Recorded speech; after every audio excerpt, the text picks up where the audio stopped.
जब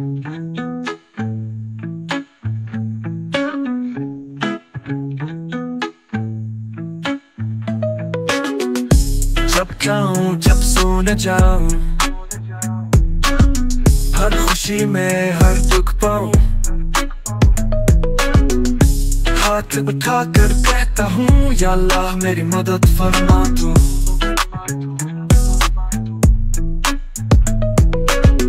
तो मैं दिल सुकून पाता है, अल्लाह हमेशा मेरे साथ आता है। चुप चुप के दिल से पुकारो, रहमतों का दर खुल जाए सच करूं।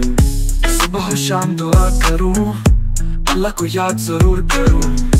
हर दुआ में प्यार छुपा, अल्लाह से मेरा रिश्ता बन।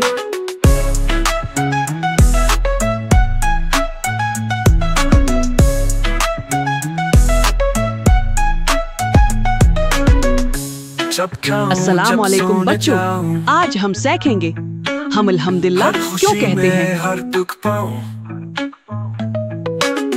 हाथ उठा कर कहता हूँ या अल्लाह मेरी मदद फरमा तू।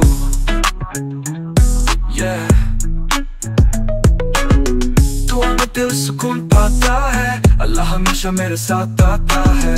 चुप चुप के दिल से पुकारो, रहमतों का दर खुल जाए सच कहूं। सुबह शाम दुआ करूं, अल्लाह को याद जरूर करूं। हर दुआ में प्यार छुपा, अल्लाह से मेरा रिश्ता बन।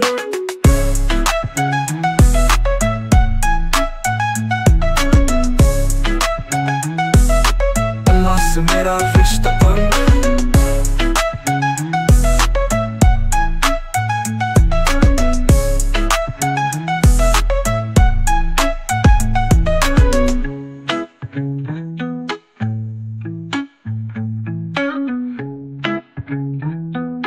इस्लामी सफ़र और रूहानी मनाज़िर के लिए चैनल सब्सक्राइब करना ना भूलें।